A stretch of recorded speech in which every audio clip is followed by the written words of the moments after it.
Let's get into this conversation because I have to say this is a topic I am super excited about. When I saw you on another podcast and I knew that this was something that you were really familiar with, I was so excited that you took my email and that you're willing to talk to us tonight. So let's start off, I guess, with just how you found self-compassion or maybe compassion-based therapies as a therapist. Yeah, well, I've never heard of it. I feel like it's this it's having a moment right now, right? With Sure, all fair of to like say. mental health, self-care stuff, and people are really like self-compassion, which is amazing. But I think people also only see like half the picture. They're just like, love yourself. And it's like, cool, but there's a lot more nuance, right? Yeah, And so just the headlines. yeah, so but I hadn't, heard of it until past few years. So basically, like in undergrad, I got a degree in philosophy. So I feel like I was always like focused on I don't know, the human condition, I guess, like just Sure. as an interest. And then existentialism kind of appealed to me and how we make meaning out of things. And so then I went to grad school, found out about mindfulness as like a thing, you know, and I was like, oh, this is okay, it's a thing. And there's like theories attached to it. You can like do therapy from this mindfulness model. And so within that, started learning about self-compassion, like from Kristen Neff and that stuff. And then realized there's like compassion focused therapy and, ways to apply it in that way. So that's kind of my journey is mainly through the mindfulness lens and Mm. learning that there's like an actual approach to self-compassion. Right, yeah, that it's not just like these nice like buzzwordy type of Mhm. phrases. It's not just a bunch of mantras. There's actually Yeah. like a little bit of a system and at least a theoretical framework that goes along with all that. Yeah, because I think a lot of people get stuck too when they're like, "All right, I'm going to try self-compassion. That sounds great," and then they do it, and they're like, "Okay, I love myself. I'm going to be nice to myself," and then they feel that internal resistance, and so then there's like this "fuck you" battle going on where it's like, "Love yourself," and it's like, "No, but I'm horrible and don't deserve love," and it's like, "But you're supposed to," and it's like, "Well, I guess I'm a bad person because I don't know how to love myself either." Wow, I've really failed, and Right? so people like create more shame almost when they try to use self-compassion sometimes because they see it as like it's like a bulldozer they're trying to use to like penetrate their soul, and it's just like, no, Mm, self-compassion is a practice, it's a relationship, it's a way we engage with ourselves, it's an offering, right? We offer ourselves compassion. However we receive that, that's okay. There's no demands being placed on us, right? But compassion shows up to continuously give us care. And even if we're like not in the mood to be loved, self-compassion says, well, I'm still here and I'm going to love you even if you are telling me to fuck off. Like you can't scare me. you Like don't have to enjoy that love. You're just gonna get it. yeah, yeah. Yeah, So I like to kind of start off by talking a little bit about that meta compassion idea, mhm, right? Of mhm, we can be compassionate about the fact that it's kind of hard to be self-compassionate, particularly in a culture that hasn't mhm, really prepared us for it. But mhm. generally, what are some of like the hallmarks of this approach of compassion-based therapies? Yeah, well, a lot of it is, I mean, standard therapy stuff too, right? Of non-judgment and Sure. normalizing people's experience. So it's a lot of just creating that safety of like, you're not broken, right? You're not uniquely Mm, damaged. Like you are someone who is doing your best, and this is what it feels like to be a human who struggles in this world, which we can all relate to. So a lot of it is normalizing it so that you don't have to feel as alone or as broken. And then really looking at that like inner dialogue. So being really curious of like, how am I talking to myself in any given moment? What stuff do I continuously judge myself for? So I think in therapy, it's a lot of like trying to break that down and kind of be like, how are you approaching the feeling that you're having right now? Like, how are you reacting to this emotional state you're in? So it's just kind of exploring internal relationship. It's a mm-hmm. really relational, like attachment style thing too, because people with really low self compassion usually have struggles with their own like disorganized or avoidant attachment because to be close is very unsafe feeling. So of course they're going to have an unsafe feeling when they get too close to themselves. So self compassion is really like getting in there and saying, how can you be the person you need to be for yourself? So it's a lot of just curiosity, non-judgment, and finding those moments where you're relating to yourself harshly and being like, what's going on there? So yeah, and there's like formalized practices where people can sit and meditate on things and whatever, but I see it as more of this informal thing that just as we're living our life, checking in with ourselves, like, how am I relating to my own feelings? How am I relating to this experience? What's coming up inside me? Am I pushing something away? Am I clinging to something too much? Like, what's going on? So I really like it as just this ongoing thing that we notice in our day-to-day life. Yeah, and we'll talk about how these types of therapies can impact our relationships more Mhm. in a little bit. But I think you're really highlighting an important piece here, that it's sort of the way that we connect, and it's the way we connect to ourselves. But then ultimately, that shows up in the way we relate to other people. Yeah. If you're an asshole to yourself, it's a lot harder to be like nice and generous and kind to the people around us. Oh, yeah, totally. And it's people always have that, which I'm sure you've seen too, where it's like um, compassion. They can like give it to others, but not themselves, or like Hmm. there's usually some imbalance where it can flow in one direction more easily than the other. And a lot of times I think people they have a high capacity for being compassionate. We all do because we're wired to be that way. But they can give it to others because they're like, well, they're deserving of it. But then when they think about themselves, they're like, well, sure. I mean, I could give it to myself, but I know who I am. And if anyone really knew who I was, they'd see that I am garbage. And like, no one who's like me deserves it. No one who has all the sick thoughts that I have and the sad thoughts and the mean thoughts, like, no one like that would deserve it. But all these other people in my life, they're good people. And it's like, no, if you're bad, they're bad. Or if they're good, Yeah. you're good. Like, we're all bad together. So I think people actually do have a pretty innate skill with compassion, and they just assume they don't deserve it. But it's like, oh no, you're already pretty good at doing it for other people. But like, you do deserve it as well. No one else is more special than you. You just don't get to see all the stuff that they don't tell you. Yeah, and even when folks who come out of religion kind of deconstruct these notions of like good versus evil and taking every thought captive and all of those kinds of ideas, you do still see people tend to sort of believe themselves as being bad, as being like deserving of pain in a lot of Mhm. ways. And I really love this approach as a way of addressing that, of kind of working around that. Yeah, we all share the exact same human experience. Maybe it's a different flavor for each person, but it's like we're all still eating the same food. And so if we feel something so wretched within ourselves, it's like that feeling couldn't even exist unless humans were capable of feeling it.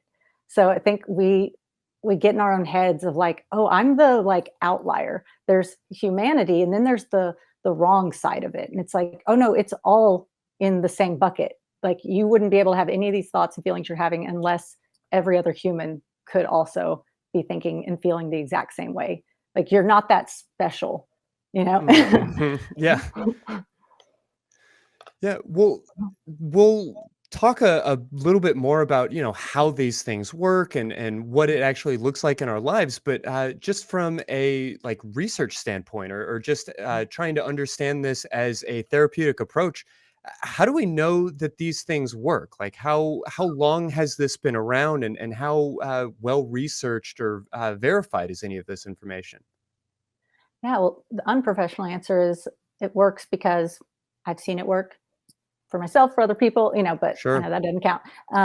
But there's, I think, a lot more research with mindfulness in the past few years, past decades has come about, so that's great that kind of mindfulness has come up, and self-compassion is now part of that. So I can't point to like the studies, but there is just a lot of research out there talking about self-compassion and its impact on things like trauma or relationships, or, and so Hmm. yeah, there's a lot of stuff that's looking at it and showing all these positive results, because basically it's a way of building up a stronger safety system within yourself. And I mean, all research shows, like, even our nervous system, right? We need one that's pretty well balanced and is, we don't want to be out of whack all the time. And self compassion is a way to get at regulating the nervous system, which creates a sense of safety. And when we're safe as people, then we thrive as people with ourselves, with other people in the world, So all the research, luckily, has been coming up lately, because before it was kind of neglected. I feel like only like CBT or other theories like that would get the attention. But luckily, there's been a lot more research in the past few years, and yeah, it's all showing how it helps in different psychological disorders and domains in our life. Yeah, and I'll go ahead and remind the audience that in the show notes for this episode is a link to a page that has a good bit of that outcome data and some different meta-analysis put together to look at what we do know about the effects here. But a lot of it, a lot of those meta-analysis say what you're saying, Callye, which is that like a lot of the previous research has been done on mindfulness, and then there's been a fair amount on compassion-based therapies. And increasingly, we're starting to finally put all of that together and see how effective they can be in tandem. And I'm incredibly excited about it. Like being here in Austin. A lot of that research is in particular coming out of the Self-Compassion Laboratory at UT Austin, which I am, very, very desperate to get inside of someday. You're just outside every day in the bushes, like, is it my Yeah. turn yet? I will break in. But what are some of the like common criticisms or misconceptions about this kind of work? Yeah, I think people, they like it in theory, because again, it sounds nice to, Mm. be Be kind to nice to yourself. yourself. But one thing is, it's like, oh well, if I accept this, then I'm like condoning it or resigning Mm. to it, or like I'm not gonna grow. If I make a mistake, why should I like have acceptance and kindness towards myself for that? Don't I need to learn to If I do don't better? beat myself up, how will I ever get Yeah. better? Yeah, and it's an understandable thing, right? Like people want to be growing, improving, they want to be happy, and so it scares us, this idea of acceptance, because it's just like, well, fuck, now I'm just going to stay this bad person that I believe myself to be. And it's not that at all. Compassion, it has accountability in it. So it's not this like has blinders where it's just like, what? You're perfect. I love you. You're special. Wonderful. Don't change. Like, like it sees what's happening, and you're already suffering the consequence. I think people forget that too. Like suffering comes to us naturally. Like it's like the free space in bingo. Like you don't have to work at it. Like don't worry. It's always there. So we don't need to add on an extra layer to be like, did you see how that was bad? It's like, yeah, definitely saw it. So yeah, people just assume they'll stay stuck. But with self-compassion, it's like, no, you deserve care because you're suffering, even if it's you did something wrong and it's your own fault. Like now you're suffering. I'm going to tend to that suffering. And also we can ask some questions and say, how do we work on that in the future? And Mm. it focuses on motivation through care and love versus motivation through, fear, which at that point it's just obedience. It's not really, you're not a motivated person. People are like, well, I get all my stuff done because I'm terrified of what'll happen. It's like, oh, okay. So no, you're not motivated. You're terrified. Got it. I mean, that Right. works Yeah. for you. That's cool. But don't confuse that with like, I'm just so motivated when I'm hard on myself. It's like, no, you're terrified and you are obedient to that. And okay. So self-compassion is like, it says you deserve care and love. And so if we come from that place of you're already enough, you're not bad, but I want you to be well, what are the choices you can make that will help you keep going in that direction? So it Mm. believes in your wholeness just as you are, that it's not this deficit model of like, prove that you're good enough. It's like, oh, you're already good, even when there are mistakes. And what is it that would serve you? What would be the next best thing for you? So it's like if you hate someone, you don't really want to help them that much, right? But if it's someone in your life that you Right. like really love, and you're like, they're everything to me. Like you're gonna extend that extra effort because of how much you care for them. And so it's using that same type of motivation with ourselves. Like, oh wow, if I really love myself and want the best for myself, I want to make that happen. Versus like, I'm garbage. Fuck, I don't want the world to know I'm garbage. I gotta make another change How to do I keep running beat running from myself into this. submission? Yeah. So I, Yeah, I like it I because it just really shifts liked it that. there. For sure. I really liked the way you described that model of like we don't need to add a punishment in order to make ourselves into good people, Mhm. because we're already going to suffer the natural consequences of things, and that punishment is just like an added burden of stress and anxiety that prevents us from achieving the thing that we're here to do in the first place. Yeah, I love the analogy of like someone who's drowning, because some of the reason people don't like self compassion is like, yeah, I won't learn my lesson or won't be held accountable for my mistakes. And so, if we imagine that someone accidentally swam out too far or something, and we see that they're drowning, right? Would you pause and be like, hold on, I'm going to yell at you for a minute and Yeah. say, how the fuck did you get out there? What's wrong with you? You knew you couldn't swim. Why are you out here? We need to talk through this. Prove to me that I should save you. It's like, we don't do that's crazy, right? We just realize, oh my God, they're struggling. How can I help save them? What can I do? And so you try and get help, try and rescue them. When they come back and they're actually safe, you get to have conversations of like, hey, what happened? Like what led to this? Do we need to practice, get some swim lessons? Like, you can still do all of that work, but you don't want to make the depths of your sorrow your teachable moments, because you're not in a Mm. place where you can actually learn. So it's unfair because you're beating on yourself and you're not even receiving the message that you think you're trying to receive. Yeah, and it just becomes like inwardly pointed violence and aggression, which we Yeah. just know is not going to be nearly as effective as Hmm. like trying to work with somebody. Hmm. I like to think about the like T-ball coach who, takes the little kid by the hand who's like, "Hey, if you just hold it a little bit differently, and if did you Hmm. get nervous, buddy?" And like Yeah. taking that kind of approach instead of just like, "You stupid little, why can't you like that's not going Hmm. to lead to the development that you're looking for. Yeah, like that kid walks up, they're like, I feel great about myself and I love this sport. No, they're like, fuck, get me home. Oh my God. Like, I don't want to get yelled at anymore. Yeah, well, I Mhm. wanted to ask because I know that a lot of the people who are sort of at the forefront of this movement, folks like Mhm. Paul Gilbert and Tara Brach and Kristen Neff and Christopher Germer, like they're all drawing from personal experiences with engaged Buddhism, this sort of Mhm. like secular idea that Buddhism is a series of practices and not a religion. That's a debate for another show at another time. But I'm curious what skeptics should make of those roots or that sort of that history that some of these ideas maybe come from.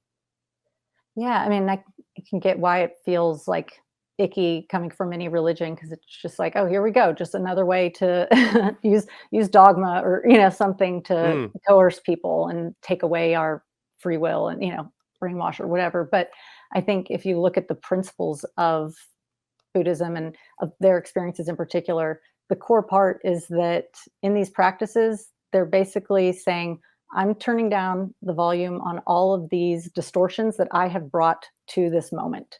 So, all the filters that we have. So, to me, it doesn't really speak to anything too religious or supernatural or even highly spiritual. Like, it's so pragmatic where it's just like, no, I'm going to look at exactly what is in front of me in this moment. I'm going to see something clearly for what it is and then go from there. So it's not really a practice that like puts you in a certain direction and says, and then you have to do this. But it's at the core, it's like sit and pay attention to what reality is, mm. embrace exactly what is without wanting it to be more or less, but just look at something clearly without all these different stories around it. So I think it's a really beautiful thing in that it's like trying to whittle it down to just the essence of we are alive. This is the moment I found myself in. Okay.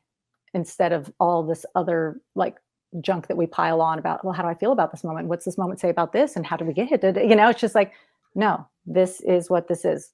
Got it. Like it keeps it very matter of fact. So you're working from this more clean slate and you can have your own like self direction from there because it's actually coming from um, yeah, coming from this more pure place. I know pure is kind of a weird word, but yeah. So I think the practice is really great for skeptical people, honestly, because it's saying we're getting rid of all the noise and we're just looking at the thing that is directly in front of you.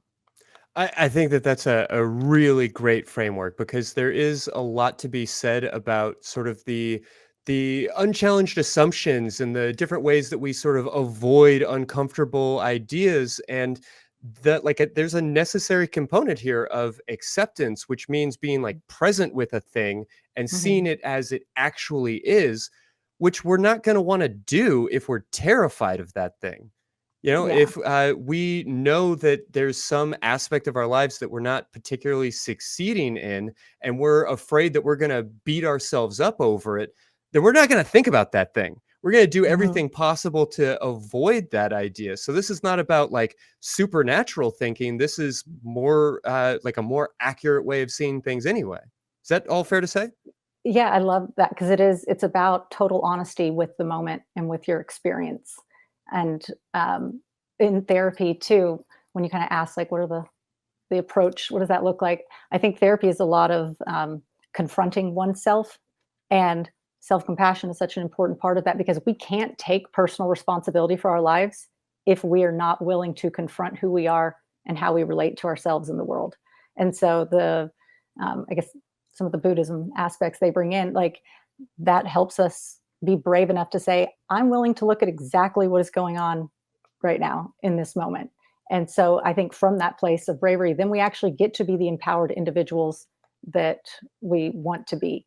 Like if we're not willing to look at something clearly, I think we're under an actual trance. And you know what I mean? Like, Yeah, yeah, so absolutely. that's actually more of the supernatural, like the altered state is the unwillingness to just embrace reality as it is. No, that's a fair point. It very much does fall into that maxim that we love here at the ACA about believing as many true things as possible and ignoring or dismissing as many lies as possible. Like you're actually getting down to the meat of the thing. Yeah, exactly. They're saying, what is instead of all this bullshit we bring or this resistance we have, like that shouldn't be it. It's like, okay, well, it is, but whatever you've got to tell yourself. Sure.